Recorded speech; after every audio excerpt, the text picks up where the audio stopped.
بسم اللہ الرحمن الرحیم، السلام علیکم ورحمۃ اللہ وبرکاتہ۔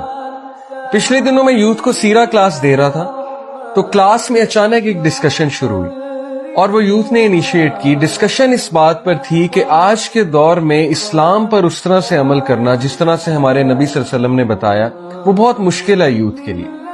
I totally agreed with this point کیونکہ ہم بھی اسی فیز سے گزرے ہیں ہم سارے، اور دیکھنے میں یہ آیا کہ جب انسان اسلام میں انٹر ہوتا ہے، جب کوئی بھی اسلام پر عمل کرنا شروع کرتا ہے تو سب سے پہلے اپوزیشن کہاں سے آتی ہے؟ فیملی سے آتی ہے۔ تو ڈسکشن شروع ہوئی، ڈسکشن آگے بڑھتی گئی، ڈسکشن یونیورسٹیز تک گئی۔ یونیورسٹیز میں آج کل پریکٹسنگ لوگوں کو ٹیررسٹ سمجھا جاتا ہے اور انہیں شک کی نگاہ سے دیکھا جاتا ہے یا انہیں ڈیگریڈنگ نگاہ سے دیکھا جاتا ہے، اور ان سے بہت سے سوالات ہوتے ہیں، ان پہ طنز و مزاح بھی ہوتا ہے، انہیں آئسولیٹ بھی کیا جاتا ہے۔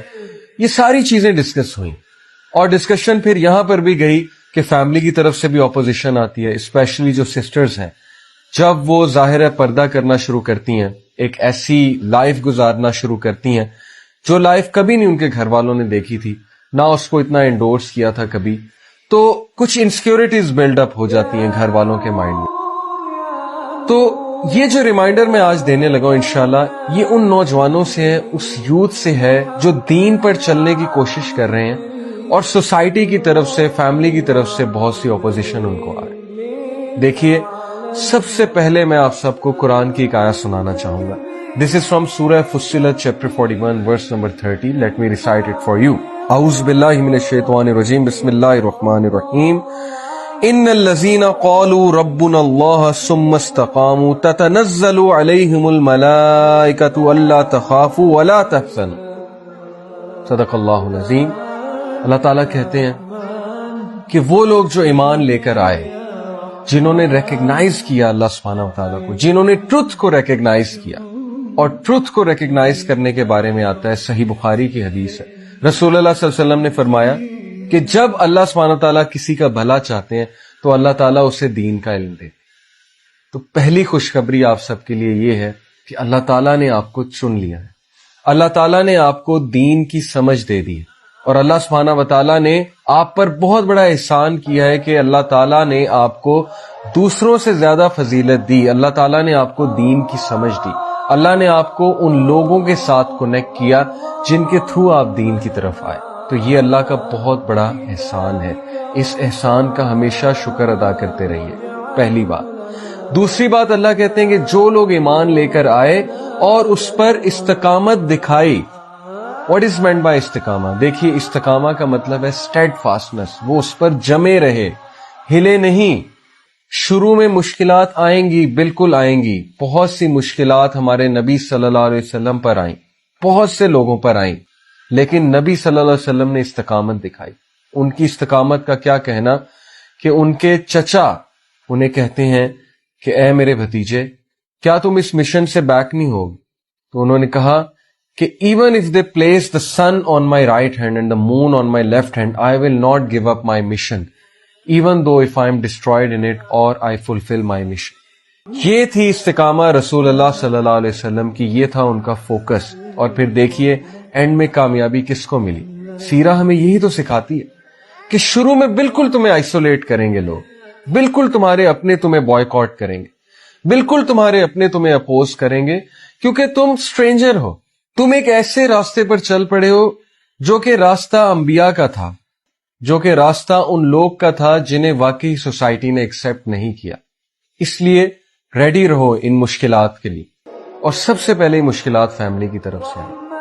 آج کتنے practising brothers and sisters, especially sisters, جو نقاب شروع کرتی ہیں، حجاب شروع کرتی ہیں، عبایا شروع کرتی ہیں، ماڈسٹ کلوتھنگ کی طرف آتی ہیں، انہیں کتنے زیادہ تانے سننے پڑتے ہیں فیملی والوں کی طرف سے، انہیں کتنی باتیں سننی پڑتی ہیں دوستوں سے، کزن سے، فیملی والوں سے، ان کو طرح طرح کے جوکس کا حصہ بنایا جاتا ہے۔ تو my dear brothers and sisters, یہ مشکلات انبیاء پر بھی آئیں، یہ مشکلات ہر اس شخص پہ آئیں جو حق کے راستے پر نکلا، جو حق کے راستے پر چلا۔ آپ لوگ کے لیے خوشخبری ہے، اللہ سبحانہ وتعالیٰ کہتے ہیں کہ جو بھی استقامت دکھائے گا تو پھر اس کا کیا ریوارڈ ہے؟ اینجلز ول ڈسینڈ اپون ہم، اس کی مدد کے لیے فرشتے آئیں گے، فرشتے اس کو بیک اپ کریں گے، فرشتے اس کو انکریج کریں گے, اللہ تعالیٰ اپنے فرشتوں کے تھرو اسے بک اپ کروائیں گے, اور فرشتے اسے کیا کہیں گے کہ مت ڈرو اور مت خوف کھاؤ, مت ریگریٹ کرو کسی قسم کا, بے شک اللہ نے تمہارے لیے وہ گارڈن رکھا ہے, garden of delight, that is the paradise, یہ تمہارا ریوارڈ, تو خوش ہو جائیے. ڈو یو نو ورقہ بن نوفل, حضرت خدیجہ رضی اللہ عنہا کے انکل, ان کی حدیث کے مطابق نبی صلی اللہ علیہ وسلم کے سچے ساتھی اگر آج کوئی ہیں تو وہ نوجوانوں تم ہو. کیوں؟ کیونکہ جس وجہ سے نبیوں کو ستایا جاتا تھا اسی وجہ سے تم کو ستایا جاتا ہے, جس وجہ سے نبیوں کو دکھ دیا جاتا تھا اسی وجہ سے تمہیں دکھ دیا جاتا ہے. نبی بھی کہتے تھے لا الہ الا اللہ, نبی بھی کہتے تھے کسی کے آگے نہیں جھکیں گے سوائے اللہ کے, اور تم بھی کہتے ہو کسی کے آگے نہیں جھکیں گے سوائے اللہ کے. ورقہ بن نوفل نے کیا کہا تھا رسول اللہ صلی اللہ علیہ وسلم کو؟ انہوں نے کہا کہ oh my nephew, if I will be alive at that time I will support you, کیونکہ یہ لوگ تمہیں بہت زیادہ مشکل میں ڈالیں گے, کیونکہ جو بھی اس راستے پر چلا اس کے لیے مشکلات تھی اور لوگوں نے اسے بہت اپوز کیا. ہمارے نبی کو طرح طرح کی تکالیف تھی لوگوں نے, لیکن نبی صلی اللہ علیہ وسلم نے مقابلہ کیا. نبی صلی اللہ علیہ وسلم کھڑے ہوئے, نبی صلی اللہ علیہ وسلم نے سوسائٹی کو چینج کر کے دکھایا. اگر آپ کے خاندان میں اللہ تعالیٰ نے آپ کو ہدایت دی ہے, اگر آپ کی فیملی میں اللہ تعالیٰ نے آپ کو اس علم سے بخشا ہے, اس نور سے بخشا ہے, تو اس کو ضائع مت کیجیے, استقامت دکھائیے, جمے رہیے, آپ آئسولیٹ نہیں ہوں گے. نبی صلی اللہ علیہ وسلم تھوڑی سی دیر کے لیے آئسولیٹ ہوئے, لیکن اس کے بعد اللہ نے ان کے ساتھ ایسے لوگ, ایسے صحابہ منسلک کیے, ایسے لوگ ان کے ساتھ اٹیچ کیے جو ان پر جان بھی چھڑکتے تھے. تو اللہ تعالیٰ کے وعدے سچے ہیں, اللہ تعالیٰ کا promise is true. Don't give up, don't give in to the society, keep growing, keep moving forward, my dear brothers and sisters. May Allah subhanahu wa ta'ala help all of you, may Allah bless all of you, and may Allah bless you immensely. Truly you are the ones جس پہ رسول اللہ صلی اللہ علیہ وسلم smile کریں گے قیامت والے دن, اور انشاءاللہ فخر سے بتائیں گے کہ یہ ہیں وہ لوگ جن کے بارے میں اپنے صحابہ کو بتایا کرتا تھا کہ یہ استقامت بھی دکھائیں گے اس دور میں جب بہت کم لوگ ہدایت پر ہوں گے. اسی کے ساتھ اجازت چاہتا ہوں آپ سب سے. والسلام علیکم ورحمۃ اللہ